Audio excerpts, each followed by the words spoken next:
محترم ناظرین السلام علیکم ورحمۃ اللہ وبرکاتہ۔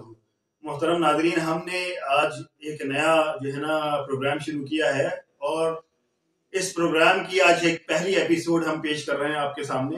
اور اس پورے پروگرام کے دوران، یعنی یہ جو پہلی ایپیسوڈ ہے اور اس کے بعد جو ایپیسوڈز آئیں گی، اس میں ہم یہ دکھائیں گے آپ کو کہ یہ جو انجینئر علی مرزا صاحب نے ایک طوفان بدتمیزی مچا کر رکھا ہوا ہے، اور علماء دیوبند اور دوسرے ائمہ کرام کی کتابوں سے اور صحابہ کرام کے عیب بخاری مسلم سے نکال کر یہ عیان کرتے ہیں، لوگوں کو بیان کر رہے ہیں، اور امت مسلمہ میں ایک تفرقہ ڈالے ہوئے ہیں۔ تو یہی کام اگر ان کے ساتھ کیا جائے تو کیا ہوتا ہے؟ ٹھیک ہے نا۔ دیکھیں، کسی کے عیب تلاش کرنا بہت آسان کام ہے، ٹھیک ہے، اور ان کے عیبوں کے اوپر دفاع کرنا ان کا یہ نہایت ہی مشکل کام ہے۔ تو ہم نے اب تک یہ کوشش کی کہ ہم اپنی امت مسلمہ اور مسلمانوں کو ان چیزوں سے بچائیں۔ یہ جو بدگمانی کا جو زہر گھولا ہے امت مسلمہ میں انجینئر علی مرزا صاحب نے، اس زہر سے ہم اپنے امت مسلمہ کو اور ہم اپنے نوجوانوں کو بچائیں۔ لیکن اب میں نے سوچا کہ نہیں، یہ بچانا بہتر نہیں رہے گا ہمارے لیے، کیونکہ ہم کہاں تک بچاتے رہیں گے۔ اللہ پاک نے جس طرح سے کسی کو جس کو ہدایت دینی ہوتی ہے، اللہ پاک اسے ہدایت دیتا ہے۔ ہمارے بس میں ہدایت نہیں ہے، تو بالکل اسی طرح سے جس کو اللہ نے بچانا ہوگا اس کو اللہ پاک بچا کے رہے گا، اور جس کے نصیب میں ہدایت نہیں ہے وہ انجینئر علی مرزا صاحب کے ساتھ اسی گنگا میں بہہ جائے گا۔ ٹھیک ہے، تو ہمارا یہ پہلا ایپیسوڈ ہے جس میں ہم آپ کو بتائیں گے کہ انجینئر علی مرزا صاحب نے اپنے اس جو 5-6 سال کا جو ان کا دور ہے، یوٹیوبر بن کر یہ جو آئے ہیں، یوٹیوب کا جو دور ہے ان کا، اس میں انہوں نے کتنی غلطیاں کی اور کہاں کہاں کفریہ کلمات کہی، اور کتنے بد عقیدہ اپنے عقائد انہوں نے اور نظریات، گمراہ کن عقائد اور نظریات عوام کے سامنے پیش کیے ہیں۔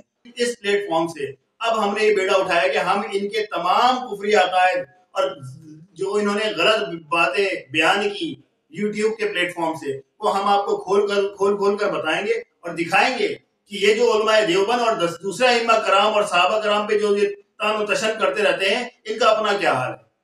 ٹھیک ہے، تو سب سے پہلا ہم نے جو ان کا ایک نظریہ یا عقیدہ، ہم تو اس کو عقیدہ کہیں گے، جیسے یہ ہمارے متھے ہر چیز کو عقیدے پہ مارتے ہیں نا، ہم بھی عقیدہ کہیں گے کہ میرے بھائی انہوں نے کیا عقیدہ بیان کیا ہے، لا حول ولا قوت۔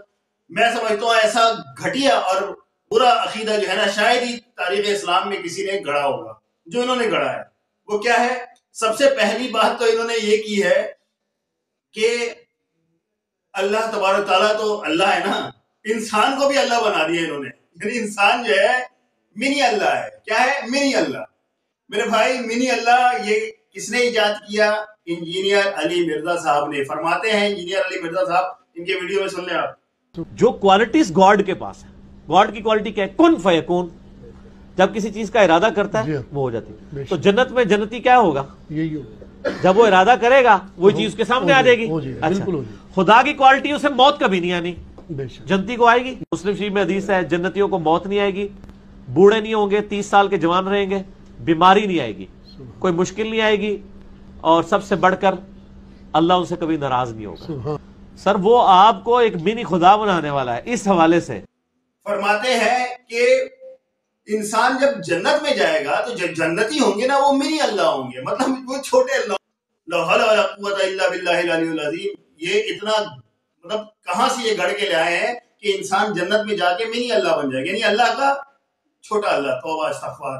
تو یہ انجینئر علی مرزا صاحب فرماتے ہیں، اور فرماتے کیا ہیں کہ چونکہ جنتیوں کے اوپر نہ موت آئے گی، ٹھیک ہے، اور نہ ہی ان کی عمریں بڑھیں گی، وہ جو چاہیں گے وہ کر سکیں گے، جو وہ کھانا چاہیں گے وہ حاضر ہو جائے گا۔ تو بالکل اسی طرح سے اللہ کا بھی تو معاملہ ایسے ہی ہے نا، اللہ کن کہتا ہے تو ہو جاتا ہے، ٹھیک ہے۔ تو جس طرح سے اللہ کن کہہ کر سب کچھ کر لیتا ہے، جنتی بھی جو چاہیں گے وہ ہو جائے گا، کھانا چاہیں گے تو کھانا آ جائے گا، یا جو خواہش کریں گے وہ حاضر ہو جائے گی۔ تو میرے بھائی، اس سے انہوں نے اخذ کیا ہے اپنا عقیدہ کہ اللہ کے بعد انسان بھی جنت میں منی اللہ ہو جائے گا۔ لا حول ولا قوت الا باللہ۔ یہ کس قدر گھٹیا، اور مطلب کیا میں کہوں، یہ میں نے آپ کو پچھلے ویڈیو میں نے آپ کو بتایا تھا نا کہ میرے بھائی جس طرح سے غلام احمد قادیانی کو اللہ نے دنیا میں رسوا کیا، کیسے اس نے اپنے ہاتھوں سے اپنی کتابوں میں اپنے بد کردار ہونے کی دلیل پیش کی، اس نے خود اپنے بارے میں لکھا ہے کہ میں فلانا صاحب کی زوجہ کے اوپر عاشق ہو گیا تھا. کس نے لکھا ہے؟ مرزا غلام احمد قادیانی نے. حالانکہ عموماً یہ ایسا کام آدمی اپنے بارے میں کرتا نہیں ہے، لیکن کیوں کہ اللہ تبارک و تعالیٰ نے ان سے کروایا، کر لیا. خود ہی لکھ دیا اپنے بارے میں، اپنے کیریکٹر کے بارے میں کھول کھول کر بیان کر دیا کہ لو جی میرا یہ کیریکٹر ہے. ٹھیک ہے نا؟ تو وہاں سے ان کی نبوت کو جو دعویٰ تھا وہی دعویٰ دینا چکنا چور ہو گیا اپنے ہی ہاتھوں. بالکل اسی طرح سے اللہ تبارک و تعالیٰ نے انجینئر علی مرزا صاحب سے بھی وہ غلطیاں کروائی ہیں جو شاید ہی تاریخ اسلام میں کسی نے کی ہوں گی. جیسے ایک منی اللہ کا کانسیپٹ تو میں نے آپ کو بیان کر دیا ان کی ویڈیو میں نے دکھا بھی دیا آپ کو. تو منی اللہ کا کانسیپٹ تو ہو گیا،